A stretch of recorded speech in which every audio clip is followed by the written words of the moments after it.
Welcome back to another video, everyone. In this video, we are going to go over what moves the market.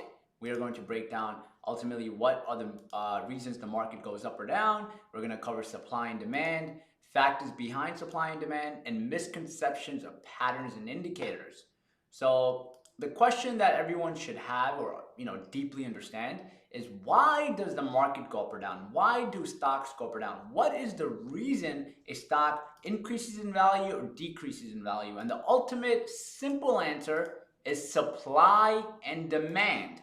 If there is more demand for a stock, the stock will go up. If there is more supply for a stock, the stock will go down.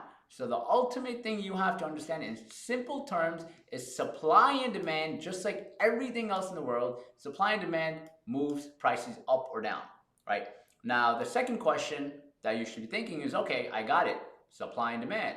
But what causes demand to go up and what increases supply, right?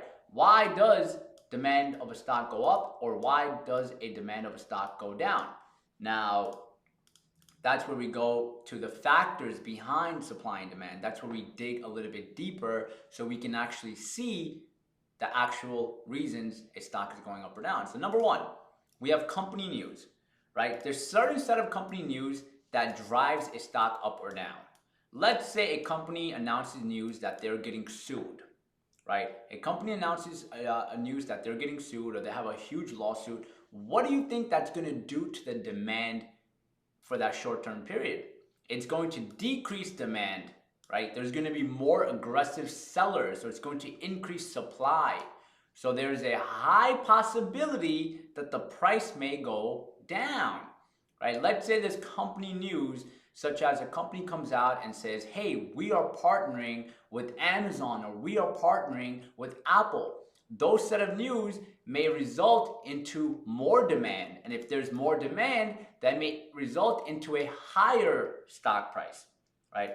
Another factor behind supply and demand is company fundamentals, right? Let's say a company is making more and more money every year, right? Let's say a company is basically growing, right?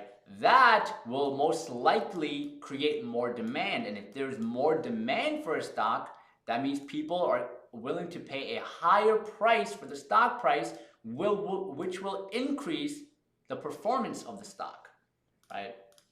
Another factor behind supply and demand is investor sentiment. How do investors feel about this company? What do they think? Now, if there's more demand, if investors are behind a company, they strongly agree with everything the company's doing, they don't think that the competition is going to affect them, and there's a lot of strong sentiment, right? That will give us a high probability that the stock may also continues to keep going higher. Now, if investor sentiment is bearish, or the market or the investors do not believe in the company, there will be a high possibility that the stock price will go down. Now, what you have to understand is this is not really for long term, right? We're focusing on short-term movements. Like, for example, Amazon. Amazon in the early 2000s, they had negative investor sentiment. So the stock had a very hard time going up because Amazon wasn't making money. People didn't like the business model. So at that particular point, we as traders could capitalize on shorting opportunities. But we are not using that for long term because we are not long-term investors. We're trading. Once the sentiment switched, once the company started coming out with good news, once the fundamentals became good, we started having buying opportunities. And then the final thing that causes stocks to go up or down, or the market to go up or down, are economic factors, right? Let's say a company has good news. They're growing. Everything with the company looks great. But let's just say we go into war, right? The whole world goes into war. We come across World War III. What do you think is going to happen to stocks? The market is going to fall. There's going to be a lot of fear. There's going to be so much fear that people are going to exit their positions. Demand will decrease. This will cause demand to decrease. And if demand goes down, there's not going to be a lot of aggressive buyers. And if there's not a lot of aggressive buyers, it's very hard for the stock price to go higher and higher and higher. right? So what you have to ultimately understand as we move forward is that there's reasons why stocks go up or down. The ultimate simple reason is supply and demand. If there's more demand, it's easier for the stock to go up. If there's less demand, it's easier for the stock to go down. These are some of the factors behind supply and demand. Moving forward, we will cover more factors and put more and more pieces together. Now, the last thing I want to talk about is a misconception of patterns and indicators that everyone has. Now, think about this for a second, guys. If patterns or indicators worked, people would always make money, right? If patterns and indicators worked, right? Now, I'm not saying they don't work. I'll explain that. If they worked, let's say they were phenomenal, everyone would make money, right? It's not about the patterns or indicators. It's about the context, right? So basically, let's say we have a pattern. Let's say we have a pattern. Let's talk about let's say double bottom. I'm just gonna pick up a random pattern. I'm gonna cover this pattern, but this is a double bottom. What this represents is if the stock hits two bottoms and it breaks this neckline, there's a high probability it will go up. But let's say we see a double bottom, but on this day or at this period, we go into war, right? Or let's say Trump tweets something about China, or there's some China news kicking in where the tariffs are being increased or something is negatively impacting the market.